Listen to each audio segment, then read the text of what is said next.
반갑습니다. 여러분들의 투자가 행복했으면 좋겠습니다. 캐시메이커 문서진입니다. 자, 오늘 영상은 HBM과 관련된 영상을 한번 찍어보도록 하겠습니다. 저희 채널에서 주력으로 제가 세 가지 섹터를 많이 강조를 드리잖아요. 배, 반, 재라고 해서 배터리, 반도체, 재건, 이렇게 이제 세 가지 섹터를 많이 이야기 드리고 그와 관련된 영상을 최대한 제가 좀 설명을 좀 자주 해드리려고 합니다. 최근까지는 제가 2차전지 관련 종목들로 많이 좀 설명을 드렸다면 한동안 또 제가 반도체 이야기를 안 드려서 또 반도체 이야기도 또 한번 데이트 한다라는 측면에서 오늘 영상을 만들어 봤고요. HBM과 관련된 부분입니다. 물론 HBM과 관련된 영상은 제가 앞전 영상에서도 많이 설명을 드렸는데 조금 더 구체적으로, 그 다음에 최근 들어서 삼성전자 이제 컨퍼런스 콜에서도 알 수 있듯이 거의 HBM의 성토장이 될 정도로 굉장히 그쪽 관련 부분만 그냥 엄청나게 이야기가 많이 나오고 질문도 그쪽도 많이 나왔습니다. 그러니까 이 말은 그만큼 이 HBM이 시장에서 특히 반도체 산업에서는 핵심이라고 볼 수 있고요. 그럼 왜 시장에서 이 HBM과 관련된 부분을 주목하는지 설명해 드리면 다른 거 없어요. 딱 진짜 이 표 하나만 봐도 다 이해가 됩니다. 메모리 반도체에 우리가 기술력이 높잖아요. 삼성전자랑 SK하이닉스가 거의 독점하다 보니까 그렇다면 메모리 반도체 시장이 커졌을 때 우리가 큰 수혜를 받겠구나라는 걸 알 수 있고요. 특히 HBM이 얼마나 우리나라 메모리 반도체 산업에 큰 효자 역할을 하는지 표를 한번 보면 알 수 있습니다. 지금까지 PC에 들어가는 반도체의 제조 원가는 어느 정도냐라는 건데요. 당연히 CPU가 굉장히 비싸고요. D램은 좀 쌉니다. 그 다음 모바일 쪽에서도 확실하게 AP 쪽이 가격이 절대적으로 높고, 그 다음 D램은 좀 싸죠. 근데 이게 서버로 넘어오면 조금 달라지죠. 왜냐하면 서버 같은 경우는 CPU 비해서 D램 가격도 만만치 않죠. 왜냐하면 아무래도 서버 같은 경우는 D램이 상당히 많이 들어가니까 그래도 CPU 대비해서 D램 가격이 많이 올라왔어요. 많이 쫓아왔는데 중요한 건 이거 DGX H100, 이게 엔비디아가 이제 만드는 AI 서버라고 하죠. 그러니까 AI 서버 같은 경우는 여기 보시면 아시겠지만 GPU 요거는 제가 보기에는 그 사파이어 래피즈로 하면 조금 더 높아지긴 할 거예요. 어쨌든 CPU 그 다음에 GPU, 그리고 보면 HBM과 D램입니다. 여기 D램은 DDR5겠죠. 엄청나게 많죠. 근데 딴 게 아니라 물론 칩 하나의 가격은 GPU가 넘사벽이죠. 넘사벽이긴 한데 기본적으로 HBM 같은 경우가 워낙 AI 서버에 엄청나게 많이 들어가는 거죠. 그러다 보니까 전체적으로 반도체 DGX100을 만들 때 들어가는 반도체 제조 원가 중에서 이 HBM이 차지하는 비중이 굉장히 높다는 거죠. 이것만 봐도 우리가 HBM에 투자해야 된다는 건 쉽게 알 수가 있겠죠. 자, 그러면 이제 HBM을 만드는데 이게 공정이 두 개 있더라라고 아시는 분은 아실 겁니다. 그러니까 삼성이 만드는 공정과 SK하이닉스가 만드는 공정은 다릅니다. 일단 삼성 같은 경우는 NCF 방식으로 HBM을 만들 거고요. 그 다음에 SK하이닉스 같은 경우는 우리가 흔히 머프라고 해서 MUF 방식으로 만듭니다. 그러니까 이게 어떤 차이가 있냐면 이전까지만 하더라도 SK하이닉스도 그러니까 HBM2까지는 이 NCF 방식을 썼어요. 그러니까 이게 뭐냐면 여기 웨이퍼 위에 필름을 붙이는 겁니다. 필름을 붙이고 나중에 여기에 열을 가해서 우리 흔히 말하는 언더필 작업이라 하는 게 있거든요. 그러니까 칩과 칩 사이에 여기 공간을 메워주는 요 언더필 작업이 있는데 여기에 이제 필름을 붙여서 나중에 열을 가해서 필름을 녹게 해가지고 그 언더필 작업, 이 공간을 채우는 작업을 하는 거예요. 그런 방식을 썼는데 이렇게 하다 보니까 뭐가 단점이냐면 적층을 쌓는 과정에서 이 웨이퍼 보호라고 해가지고 웨이퍼가 휘는 현상이 많이 발생하더라는 거예요. 안정성이 떨어진다라는 거죠. 그러다 보니, 그리고 또 중요한 건 이렇게 언더필 작업하고 나서 기본적으로 반도체 같은 경우는 이걸 다 설치를 하고 나서도, 패키징을 하고 나서 한번 뭘 싸요? 여기에 오염이 안 되게 하기 위해서 에폭시를 싸죠. 자, 근데 그게 이제 우리 흔히 몰딩 공정이라고 하거든요. 반도체 몰딩이라는데 지금 이 머프 MUF 같은 경우는 여기 이름에서도 알 수 있듯이 몰드 언더필이거든요. 그러니까 기본적으로 몰딩이랑 그 다음 언더필 공정을 한 번에 하는 거예요. 이건 뒤에 좀 설명 드릴게요. 그래서 확실하게 생산 이 속도가 공정이 빨라지죠. 몰딩 작업 자체가 좀 주는 거니까. 그래서 생산, 이건 SK하이닉스의 말이긴 하지만 어쨌든 SK하이닉스 쪽에서는 이 공정을 썼을 때 기존의 NCF 방식보다는 한 3배 정도가 생산성이 높다라고 하는 거고요. 그 다음에 특히 이제 여기 요거 뒤에 설명을 하면서 말씀을 드릴게요. 자, 어쨌든 그렇다라는 거고, 기본적으로 이제 이 MUF 같은 경우는 여기에 칩을 요렇게 하나씩 쌌습니다. 그러면서 조금씩 임시로 칩을 접합을 해요. 그리고 나서 어느 정도 다 이걸 쌓고 나서 그리고 한 번에 매스 리플로우라고 해서 가지고 한 번에 빡 접착을 합니다. 자, 그리고 나서 여기 보시는 것처럼 이렇게 공간이 생기잖아요. 근데 여기에 에폭시 밀봉제를 넣어요. 이걸 넣어가지고 이 언더필 작업을 하죠. 그리고 나서 이걸 굳힙니다. 굳히면 요거 자체가 하나의 몰딩이 같이 되거든요.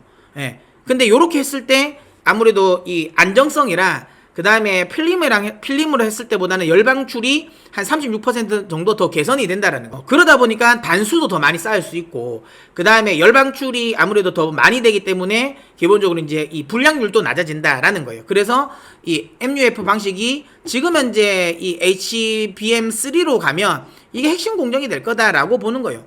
물론 삼성전자는 그렇게 말은 하지 않죠. 그러니까 NCF 방식으로도 충분히 HBM3를 만들 수 있다라고 이야기를 하고 있고, 실제로 지금 삼성전자 같은 경우는 HBM2까지 2E까지 했다가 HBM3, 그러니까 지금 삼성전자는 8단까지 쌓거든요. 근데 이게 이제 HBM3로 넘어가면 12단까지 쌓아야 되는데, 이걸 할 수 있는 건 지금 현재는 SK하이닉스밖에 없어요. 양사는.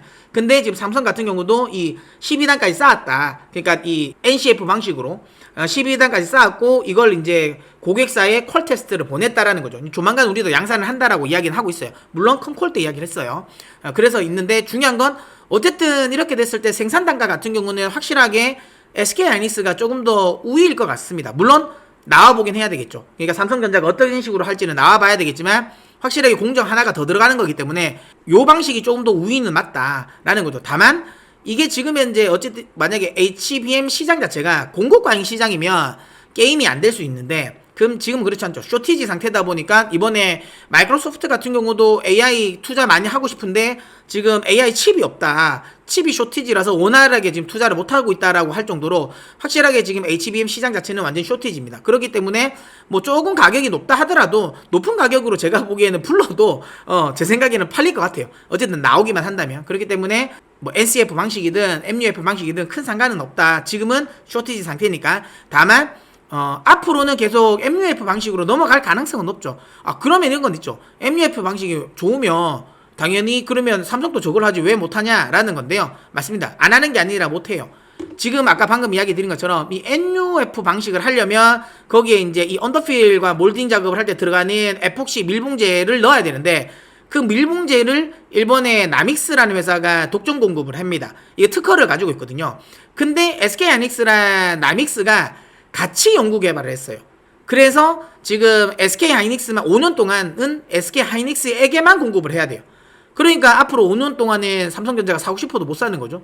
그러다 보니까 이제 어쩔 수 없이 삼성전자는 지금 NCF 방식을 쓸 수밖에 없는 거예요. 물론 삼성전자기 때문에 뭔가 해답을 찾아내긴 하겠죠. 하지만 어쨌든 뭐 이렇다라고 보시면 되고요. 가게 공정이 요렇게 들어가는데, 그럼 여기에서 수혜가 될 만한 섹터는 뭐냐라는 건데요. 어쨌든 이 방식이든 이 방식이든 결국은 본딩을 해야 되는 건데, 그 본딩은 대체적으로 지금 현재 한 3가지 정도 방식이 있어요. 레이저, 그 다음에 플라즈마, 그 다음에 TC 본딩. 그러니까 TC 본딩은 이제 열이랑 압력을 가하는 거거든요.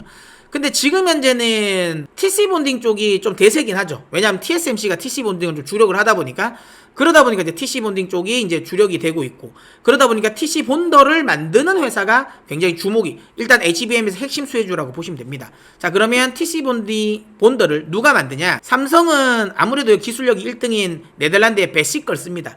베시 걸 쓰고요. SK하이닉스 같은 경우는 ASM 퍼시픽이라는 회사에서 TC 본딩을 주력으로 납품을 받고요. 그리고 한미 반도체 걸 씁니다. 최근 들어서 이제 콜 테스트를 통과해서 SK하이닉스에 좀 납품을 하고 있고요. 근데 저는 이 한미 반도체가 SK에만 납품하지는 않고요. 제 생각에는 삼성에도 납품할 가능성은 높다고 봅니다. 왜냐하면 아까 방금 말씀드린 것처럼 HBM 시장의 수요가 굉장히 지금 커지고 있어서 여기를 수주를 맞추기 위해서는 지금 배시만 가지고는 안 돼요. 그리고 하물며 이제 배시의 지금 TC 본더 같은 경우도 2026년까지는 만들고 싶어도 못 만들어요. 이미 풀이야. 풀캡합니다. 그러다 보니까 추가적으로 다른 공급사를 찾아야 되는데, 거기에 이제 한미 반도체가 될 가능성이 높다라고 저는 보고 있고요. 요거는 이제 여러분들도 특허청에 들어가 보시면 요게 나오고 있는데, 작년에 한미 반도체가 이 특허를 낸 겁니다. TC 본더와 관련된 부분에 특허를 낸 건데, 요걸 보면 요렇게 나온 건데, 이것만 보더라도 굉장히 뭔가 복잡해 보이죠.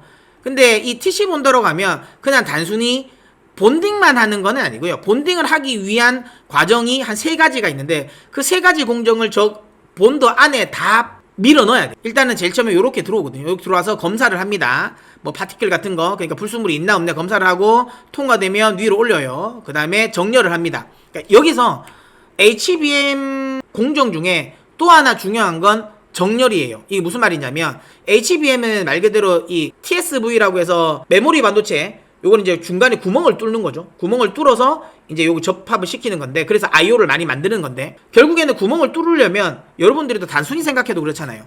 1단, 2단, 3단 쌓을 때마다 요 단이 조금씩 만약에 틀리면 나중에 이 꼭대기에 되면 어떻게 돼요? 이렇게 삐뚤어지겠죠. 그러면 구멍을 뚫어도 원활하게 정확한 데 위치에서 구멍이 안 뚫리겠죠.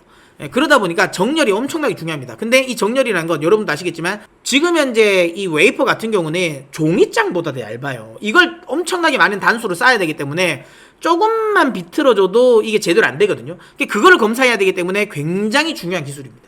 근데 여기 올라가면 요걸 검사하는 걸 요 TC 본드 안에 들어가 있어요. 그래서 정렬이 잘 돼 있는지 검사를 하고 그 다음에 이렇게 본딩을 합니다. 그러니까 요 본더 자체도 딱 보기에도 굉장히 어렵구나. 그럼 이건 진입 장벽이 굉장히 높구나라는 걸 알 수 있겠죠. 그래서 그러다 보니까 항상 HBM과 관련된 부분에 있어서 핵심 수혜주는 한미 반도체가 됩니다. 이건 어쩔 수 없어요. 이건 어쩔 수 없고 근데 비쌉니다. 지금은 비싸서 지금 매수보다는 좀 떨어지면 항상 이야기 드리지만 매수의 관점에서 보시면 되고요.